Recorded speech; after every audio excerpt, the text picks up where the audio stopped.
it does seem to suggest that this subsidy regime is back.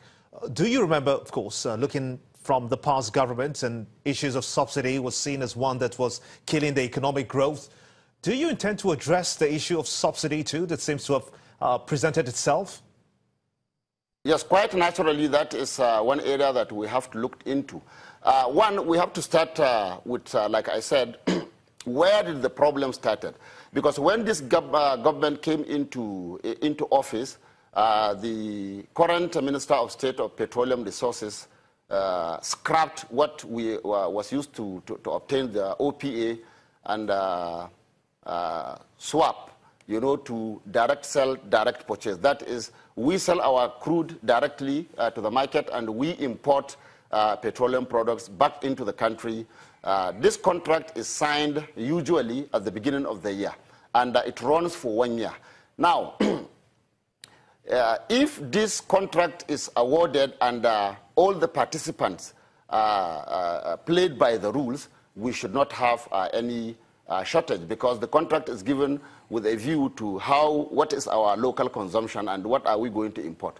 So now, first of all, we want to look at who defaulted in this contract. What happens that we have this gap?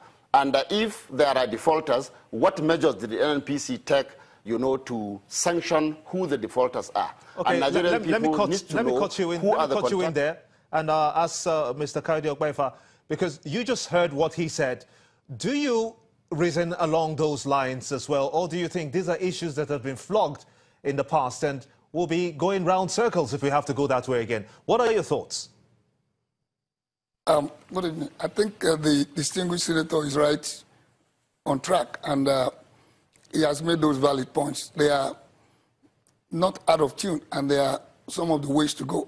But let me quickly point out here that why are we in this situation? Recall, in 2015 May, we have this fuel crisis, and it lasted till about July. Then suddenly, it came back in December. November, December. But by June 2016, it disappeared. And in December 2016, there was no queue. Up till around November this year, before we had this ECOP. And that is still on. Also note that in Lagos, about 2 weeks ago, before the Pengassan strike threat announcement, the situation has subsided in Lagos. And suddenly when the announcement came that Pengassan will go on strike, on Monday, the strike came up again by Saturday. Again, the situation in Lagos subsided. And suddenly, by the release of DAPMAN information and press statement, the problem came up again. And by today, we understand the situation has also subsided in Lagos. Now, NNPC also informed, just like the distinguished senator mentioned, that they pump, I believe it is 50 million liters or about 1,500 trucks. Nigeria needs just about 850. So the question is, and if you look at the dynamics, where you have the major marketers, like the major oil marketers, Total, Mobil, Double 11, Cornwall, Oando, and the rest, you don't see queue in those areas. But where you have the independent marketers, you see queues. I mean, areas. I'm talking now, when you take Lagos, for example. Lagos has a lot of these major marketers. Okay, let me come in here again. My apologies, if you just permit me. While this fuel situation lingers, we understand that Lagos is beginning to clear off. These filling stations selling, there are reports of filling stations that are selling at night as much as 230 naira for a litre of petrol. Will they also be claiming subsidy, since it seems to suggest that subsidy has reared its ugly head again after the past governments have tried to knock it off? But they get the product at 133 naira from the NNPC. Gimba, with due respect, I think we should slow down the kind of this subsidy communication. We are diverting. We should focus on the ball.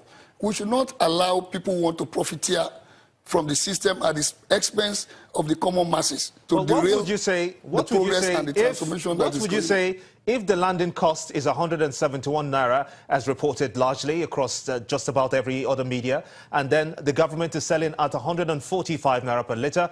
What do you call that? Isn't that subsidy if you say it's not back? No, get what I'm saying. I'm saying we need to be cautious of our communication so that we don't send the... I use examples of how the ECOPS started and how the queue returns. It's based on communication. The issue now is not the issue of subsidy. The issue now is issue of demand and supply.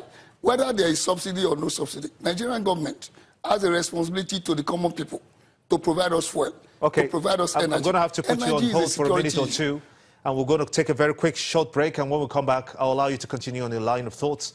We'll be back after these messages. Join us again.